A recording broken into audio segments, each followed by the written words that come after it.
Pew Research a few years ago did a study and they asked a very simple question. They asked, what is the most important skill to get ahead? And of the American population that they sampled, it was very, very clear. The answer was communication skills.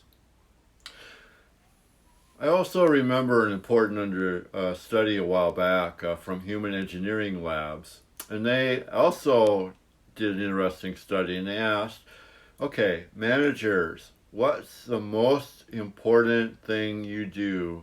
What's the most common thing you do during your day? And it turned out 70% of them mentioned the idea of communication.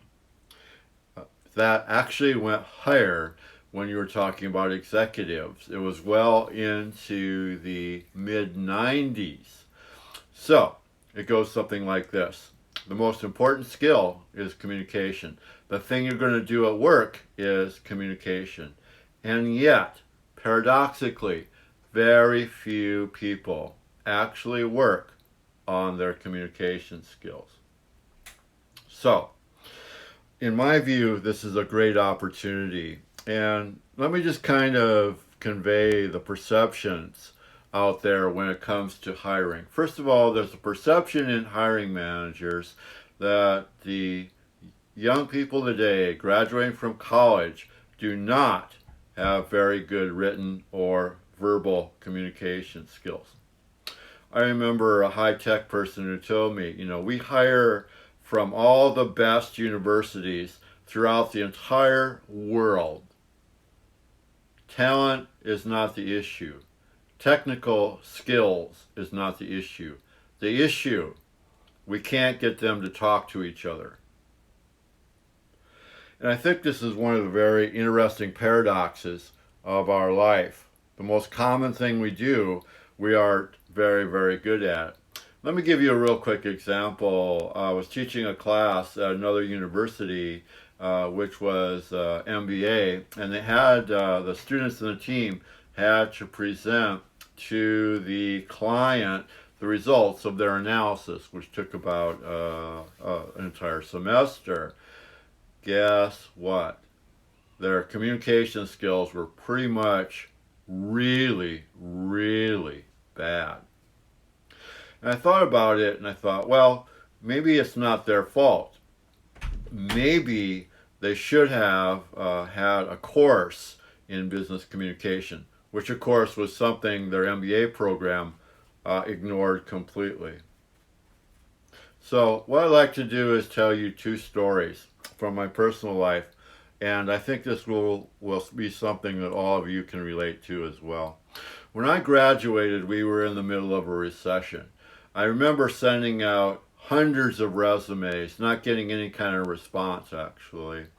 It was very, very discouraging. But one day I got a response. More than that, I got an organization that was interested in me enough to send me a plane ticket. I was in heaven. Heaven.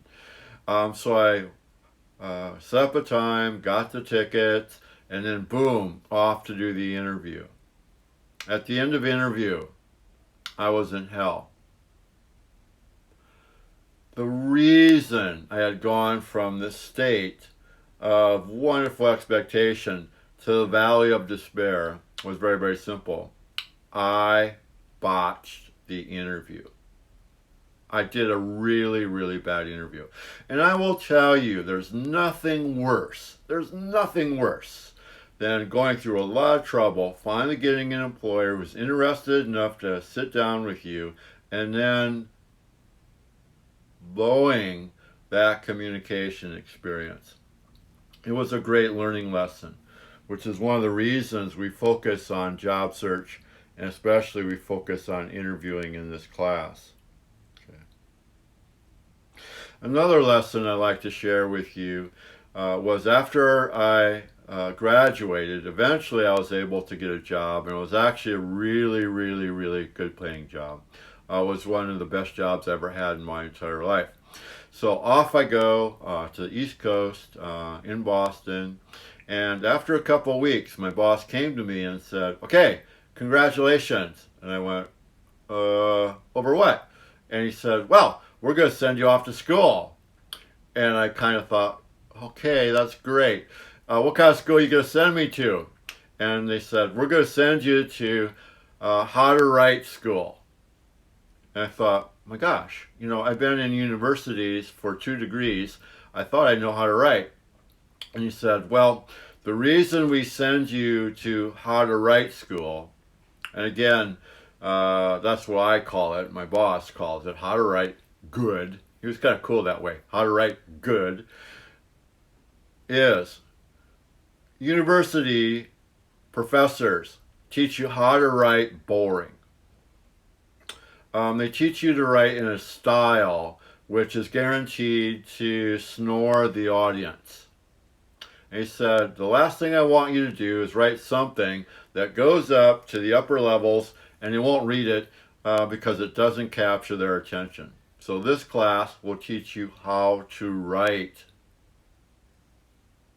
And I have always referred to that 1 week experience as academic deprogramming school. So one thing I think we can take from these examples is, first of all, there are certain things that we need to learn. And these are very, very important. And I put a lot of these things in the class that you will now have. Writing, verbal skills, and also electronic skills. And the second thing I think to remember is not everything we learn in the university is going to be applicable to the real world. So some things we might have to unlearn. I'm looking forward to having a chance to take you through the class. I hope you'll find it very, very interesting, and I will do the very best I can as a professor to make it practical. Because I'm somewhat unusual, I actually hire people into my organization, so I actually have a pretty good understanding of what they can do and what they can't do coming out of the university. Again, my name is Murray Johansson. I'll have the ability, the honor of being your professor for the course in business communication.